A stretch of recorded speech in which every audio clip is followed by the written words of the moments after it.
Hello everyone, welcome back to the channel. I'm Kris. So this is Fire of Learning, new channel. How each major nation reacted to American independence. I think this is going to be fascinating. I don't know what you think, but we're going to do it anyways. So, video.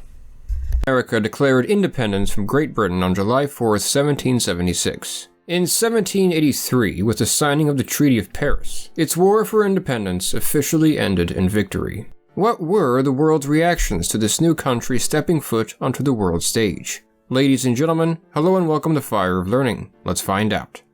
Starting with France, the French had welcomed the insurrection against Britain from the beginning, and began secretly sending supplies to the Americans as early as 1776. Once it was clear that the rebels were able to endure a war and potentially even win, France openly established an alliance with America, which caused the British to declare war on them as well. The French then began to provide further support, such as weapons, ammunition, uniforms, etc., and sent forces to engage the British directly on land and sea alongside the Patriots, thanks in part to the diplomacy of men like Benjamin Franklin, who spent the war as a diplomat in France, advocating for the American cause.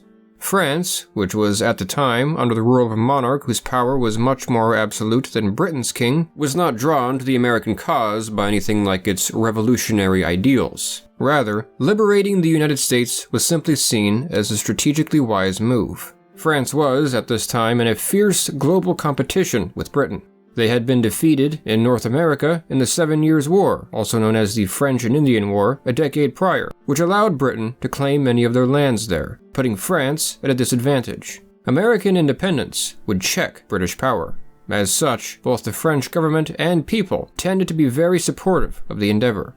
Briefly, they even considered invading Britain itself. While fighting in America raged, the French engaged the British elsewhere at the same time, such as the Caribbean and India. Furthermore, they would convince other powers to join the American side. French support was so crucial that argument could be made that, without their assistance, Americans today could very well be speaking English instead of American. Thankfully, the Continental Congress did not have to worry about defending their online use. Speaking English instead of American? Still English, bro.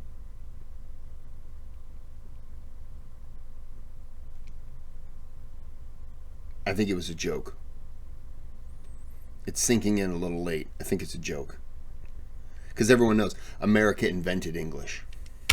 Duh. From malware, phishing, password attacks, and other threats like these, like we have to. But if they did, they would have sought the assistance of today's video partner, NordVPN. By going to nordvpn.com/fireoflearning, you can access the tools to help you confront these threats and help arm and fund the American rebels in an effort to check British power in 1776. In 1779, they declared war on the British. Although their battles primarily took place outside the 13 colonies, Spanish victories, such as the Siege of Pensacola and their successful reconquest of West Florida in general, were still highly beneficial to the American side as they distracted and weakened the British. After the war, the Spanish King Carlos III remained in personal correspondence with George Washington, and was even noted to have given him a gift of livestock. Still, as Stanley Payne discussed in his book, Unfortunately, that's the one thing that we don't learn as much about here, is we know about the French, clearly, but I know Spain and the Netherlands, they sent like money and stuff like that, but I didn't learn about those two sending money until I watched a YouTube video, and I was like, what? I didn't know that. Did they teach it in school? Possibly. Did I pick it up because I was interested? Clearly not. So, unfortunately, I didn't know that until I was much older. History of Spain and Portugal. Spain had intervened more as an ally of France and enemy of Britain than as an ally of America, and Carlos did have his concerns about the new nation. Spain controlled a massive amount of land in the Americas, stretching from the south of South America all the way to the Louisiana Territory that bordered the new United States. He feared that one day, the United States could pose a threat to Spanish holdings in the Americas. He also feared that the independence of one European colony in the Americas would set an unwelcome precedent for Spain's many colonies there. Both of these fears were realized in the following century. Portugal was not active in the conflict. They had an age-old alliance with Britain, but remained neutral throughout the war, as they had little reason to join, and were not even encouraged by Britain to join. If they had, it would have likely sparked a conflict with Spain, with whom they had just fought an unsuccessful war from 1776 to 77. Britain reinforcing Portugal would have unnecessarily complicated the conflict for them, especially given that, as Payne also mentioned, the Portuguese navy had been neglected and their treasury empty. There would be no reason for them to really get into it anyways, because outside of fighting with an ally, you're fighting for and with your ally. They didn't have any skin in the game in terms of they didn't have any colonies. So asking them to get involved, knowing that one of the Spain is right there. As soon as they get involved, they're going to be overrun. So I think it was actually very considerate for England, Britain, UK, whatever you're supposed to say. I apologize. To kind of look at the situation and think, no, just if it breaks out into a massive, massive world war, then we may need you. But right now, we don't. Because, look, by themselves, even though we won that part of the war where we got in our independence, England kicked ass around the world. So they kind of didn't need them. Russia and its Empress Catherine remained officially neutral. Though Russia was a colonial power in North America, the fact that it was not especially expansive there and approached it from the opposite side meant it was not generally involved in the colonial conflicts of the Americas. However, they were more interested in the conflict than one might expect. There were a number of notable Russian elites in this time who expressed their approval and even admiration for the American Revolution. According to Nikolai N. Bolkovitanov in his paper The Declaration of Independence, A View from Russia, the Empress herself blamed the British for the upheaval and felt it might even be advantageous for Russia if British power were checked by the independence of their colonies. I think a lot of countries probably felt that way because England was a power. They were a power above powers. Like they were strong. So I think a lot of countries would have been happy to see him, as they would say, knock him down a peg or two. I think a lot of, Russia would clearly be no different. France, I think Spain sending, weapons and money. There were a lot of countries, because one-on-one, the colonies versus England were wiped out. We don't have a hope. We're defeated. So we needed help, and a lot of countries were willing to help. And also, I want to say the Russian Revolution. A lot of the, if I remember correctly, I did the video and I do apologize. A lot of them looked to the Constitution and Declaration of Independence and stuff like that for the standard of what they wanted, which is very interesting. She followed news of the war closely throughout its duration. The British actually made multiple requests to hire Russian troops for the war in America. At one point, they even offered Russia the island of Minorca in the Mediterranean if they pledged to join the war on the British side against the French. There's the island of Minorca. Okay, I'm not saying giving a country an island. Like, that's cool. But Russia's way over here. I'm in Russia right now, okay? According to this map. What are you... I mean, no offense. It's a nice gesture. But that is so far away. Like, if they were to say, hey, look, we own the Polish-Lithuanian Commonwealth, and we'll give it to you, then, okay, that's different, because they're right there. Or even... the Gotland. Gotland, there you go. If they owned Gotland and they were like, we'll give it to you. And we'll give you this little thing over here, whatever that is. And then we'll give you that. And we'll give you that. Like, we'll give you Finland. We don't own them, but... or at least pressure them out of the war. Catherine, of course, declined these offers. Overall, Russia's main influence in the American War of Independence came from organizing the First League of Armed Neutrality in 1780. During the war, the British frequently stopped and searched the ships of neutral nations for French contraband. At times, the British even seized the ships permanently, or kidnapped their sailors and forced them to serve in the British Navy, called impressment. British interference with their trade outraged the Russians. Thus, Russia led the way in establishing this league, which many neutral nations would end up joining to attempt to force an end to these practices and assert the right of neutral nations to trade with whomever they wished. But while there may have been quiet approval among the Russian elite of the colony's separation from Britain, it is important to note that, overall, the Russians strongly avoided taking a side in the conflict and did not directly support the Americans in any way. They even rejected American efforts at diplomacy until peace came with Britain to avoid irritating the British too much. Every choice Catherine made, regardless of which... And that's fair. I can't be mad at someone for that. They didn't want any part of the war. They probably did want to see England get knocked down a peg or two, like I said. But they didn't want any issues. They themselves, they were like, look, you guys handle your business and then we'll talk. I respect that.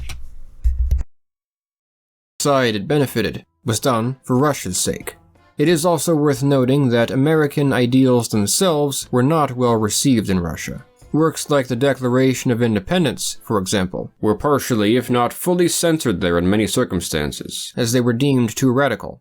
This also occurred in other nations, such as our Okay, now that's news to me, but I could be thinking this is later on then. Okay. Next country, Austria. Austria, one of two major German powers and a member of the League of Armed Neutrality, was neutral, having little cause to support either side. As is discussed in Jonathan Singerton's 2022 book, The American Revolution and the Habsburg Monarchy, American diplomats, called militia diplomats, arrived at various courts in Europe during the war uninvited, seeking to open up relations with various powers that could benefit America. In the Austrian capital of Vienna, William Lee arrived, seeking to establish relations, trade, and possibly even an alliance, hoping the Austrians could stop German troops from being recruited by the British and antagonize Hanover, ruled by the British king. The British, however, were also actively pushing to draw the Austrians onto their side, mainly against France rather than America itself. However, the Austrians still maintained a tenuous alliance with the French. Maria Theresa never officially granted American representatives an audience. Lee tagged along with a French diplomat to speak to Austrian officials, but they bluntly ignored him. In one incident, they arrived to speak with the Austrian Imperial Vice-Chancellor to find him in a meeting with the British. Unsurprisingly, there was apparently a lot of yelling. As Singerton noted, the Austrians were concerned about the potential effects of legitimizing a revolution against a legitimate monarch, lest they encourage the same thing in their own domains. Furthermore, Maria Theresa voiced concerns that the war could evolve into a much larger war, very much like the 7 Years' War, by European nations invoking their alliances. The potential trigger for such a war came with the War of Bavarian Succession between Austria and Prussia in 1778. This could have merged with the American War of Independence when the Austrians asked for French aid, but France was not interested in becoming involved militarily. French refusal to aid them against Prussia ensured that Austria would not aid the French against Britain. Therefore, while the Austrians kept a close eye on the conflict, they remained adamantly neutral, as there was no benefit to any other course.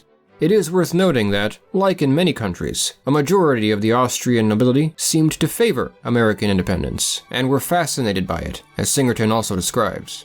Prussia, the other main German power on the continent, and a member of the League of Armed Neutrality, also maintained neutrality throughout the conflict. However, as historian Paul Leland Haworth put it, quote, King Frederick entertained an intense hatred for England, and was consequently glad to see her humiliated, end quote. This hatred mainly stemmed from the 7 Years' War the decade prior, in which Frederick felt the British had abandoned Prussia. The king... Can I just point out also that the American War of Independence is 1776. Was it 1756 or 1758 to 63 to 65? So you're talking 10 to 12 years ago in this time period. You just fought what could have been, as Winston Churchill called, thanks to George Washington, by the way, a world war. You're 10 years removed from a world war. 10 to 12 years. Who wants to jump back into that? When you're looking at this war, and you're seeing, like, if you were Russia or any of these other countries, and you're looking and saying, okay, France is getting involved, Spain is sending weapons and money. I almost said Neanderthals.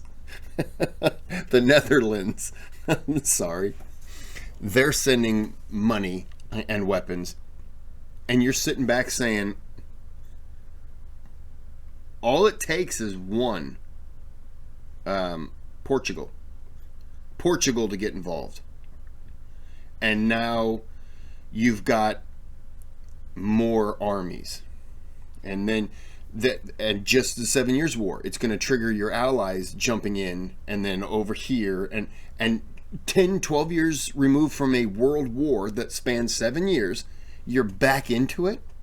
So I can see the reluctancy of a lot of people saying, just like, how about this? We'll talk after the whole thing is done, because they're probably, in their mind, they're thinking this is going to happen again. Because if this war pans out the way it did, and America gets its independence, who's next? Who next is going to rise up? And now England or whoever is going to, or maybe a colony in South America. And now Spain is getting involved. And now other people who have suddenly become angry with them, now they're, you see what I mean? This is just a domino effect. And that was just a time when you just, like I say, you just came out of a world war. You're looking at another one 10 to 12 years later. What's down the road another decade? When you look at it like that, that's a scary situation where you're dealing with a world war every decade. So I get it. People didn't want any part of it. We wouldn't want any part of it today. It's a lot of death. His preference for an American victory is clear in his private correspondence with his own ministers. However, this was purely because it would have slightly benefited Prussia. Overall, Frederick found no compelling reason to actively challenge Britain and support the Americans, opting mainly to be only a tranquil spectator, as he called himself. He became especially reluctant to poke Britain when Prussia went to war with Austria in 1778.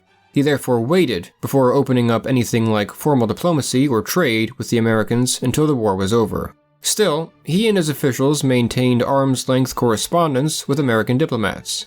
In one incident, the king briefly let slip information with the Americans about the possibility of Britain recruiting troops from surrounding nations. Perhaps most importantly, Haworth argued that had Prussia shown signs of taking the side of Britain against France were they to support the Americans, France may have been reluctant to do so to avoid a larger war on the continent. Frederick quietly suggesting the opposite, therefore, might have influenced the entire course of the war. Fascinatingly, after the war, there was quiet talk among Americans who were sympathetic to the idea of establishing an American monarchy of selecting a member of Prussia's royal family to reign over the United States as king, which we actually also made a video about. The link to that video will be in the description.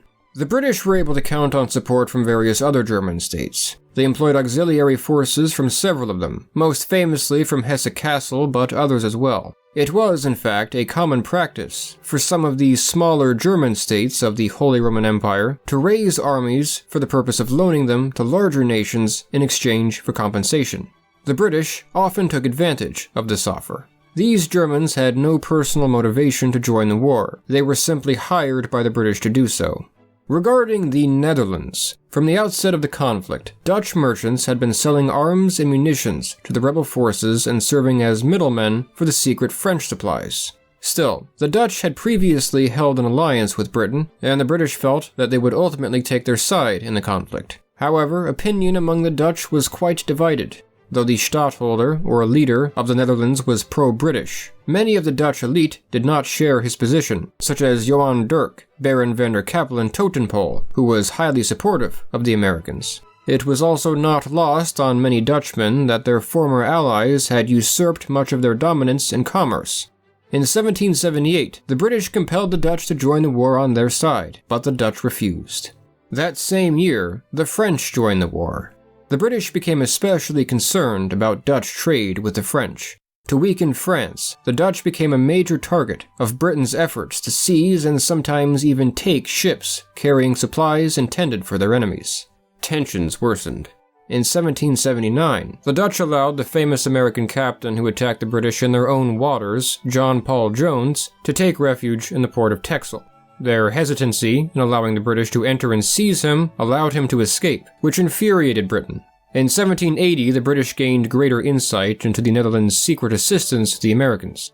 The seizure of Dutch ships increased. This prompted the Dutch to join the League of Armed Neutrality, a move by which Britain felt threatened. They declared war on the Dutch that year, making it impossible for them to join a League of Neutral Nations, thus marking the beginning of the Fourth Anglo-Dutch War. The Dutch did not enter into a direct alliance with the French or Americans, but became more amiable to both and worked especially alongside the French. In 1782, American ambassador and future president John Adams secured the recognition of the United States from the Dutch. While nations like France and the Netherlands recognized the independence of the United States early on, the first foreign nation to recognize American independence was the Kingdom of Morocco in 1777. This may be surprising given that Morocco had no obvious reason to involve themselves in a distant British colonial rebellion. However, the American Revolution occurred during a period in which the Moroccan Sultan Sidi Mohammed bin Abdullah was aggressively expanding trade with foreign nations. The Sultan had opened his ports to a great many nations with whom the Moroccans did not have official trade agreements. Among those they listed was the United States, with whom he attempted to establish an official treaty soon after. The United States, preoccupied with war, was slow to react. Once the war was over, the Sultan made it very clear he was determined to establish this trade agreement. In 1784, the Moroccans captured the American ship Betsy and its crew, promising to return the ship and release the prisoners only once a trade agreement had been struck, which one. Hey guys, I want to trade with you. We got a war going on, bro. We'll get back to you. War's over. Whew, thank goodness. All right. So what do we do now? Hey, we just had a Morocco. Remember the guys that wanted a treaty with us? Well, they just captured one of our ships and took all of our men, but they're going to release them if we sign the trade agreement.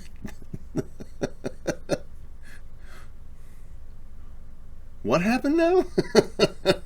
Yeah, they're holding our guys ransom until we sign the trade agreement. You know, where we're all allies and friends. I didn't know that. That's very interesting. Was in 1786. Across the sea and closer to the conflict, the responses of the various Native American tribes affected by the conflict were as varied as the Europeans. Most remained neutral, but a number of tribes fought in the war on each side. In some instances, different factions within the same tribes aligned with different sides. The Iroquois Confederacy, for example, was divided over the issue. Most Iroquois nations sided with the British, while the Oneida and Tuscarora sided with the Americans. This Iroquoian Civil War ended a long-standing peace between the nations of the Confederacy. Another group, which were notably divided in the war, were the Cherokee.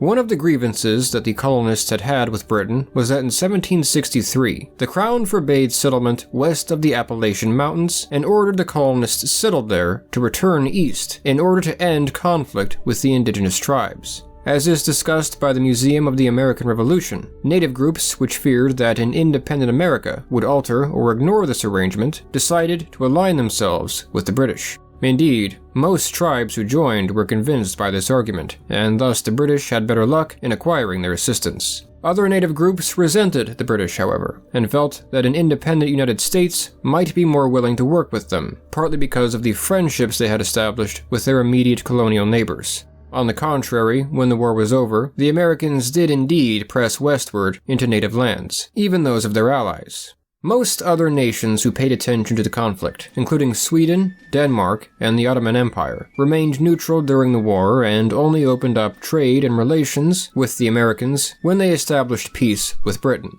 Their responses were similar to those which we have already discussed, with the Scandinavians being key players in the League of Armed Neutrality. The same is true of the various Italian states, though Singerton notes that Tuscany's Grand Duke at the time, the future Leopold II of Austria, was especially fascinated by the revolution's principles, enough to consider the implementation of similar ideas in his own lands. In summary, most of Europe's leaders regarded the notion of an uprising against what they deemed a legitimate monarch with concern, to the point of some countries censoring the radical ideas proclaimed by the American Revolution. Furthermore, many feared the potential for the conflict to spiral into a much larger one. However, in an age in which all the powers of Europe were in some form of competition with each other, it was an opportunity to check the power of the one which had recently been seeing the most success, and so most European leaders were at least quietly supportive of America's endeavors. Still, only those more directly threatened by British power became involved in the conflict. Regarding the revolution's ideals, while Europe's governments were quite disturbed by them, not all Europeans were opposed to them. Many people across Europe who were influenced by Enlightenment thinking were fascinated by the revolution and quite supportive of a new country seeking to experiment with and embody these ideas. Overall, a majority of continental Europe's upper classes seemed to sympathize with the American cause.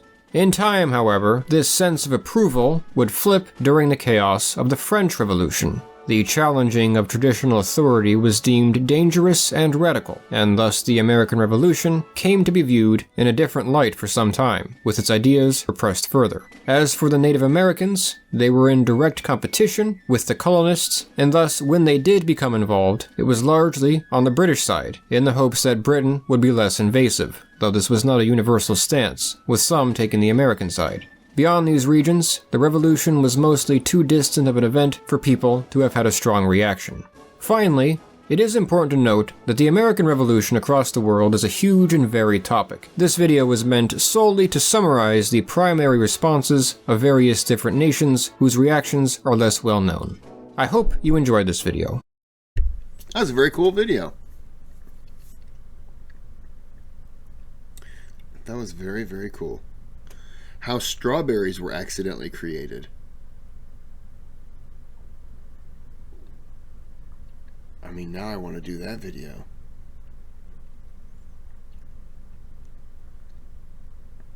All right. Well, if you see that video, because I saw it here. I've been drinking iced tea, and now I'm cold. I'm getting chilly. All right. So, we're going to end this here. There's the thanks button. You can donate to the channel. You don't have to. All donations are appreciated. You can subscribe. Click the bell. It tells you when I do things. Like when I'm sitting around the house, nude, just relaxing. It tells you, I think. I don't know how the thing works. And then there's the thumbs up. Go ahead and click that button. That helps me. And it tells YouTube that you guys like me. Because YouTube doesn't. They don't know. So until next time, have a good day, have a good night.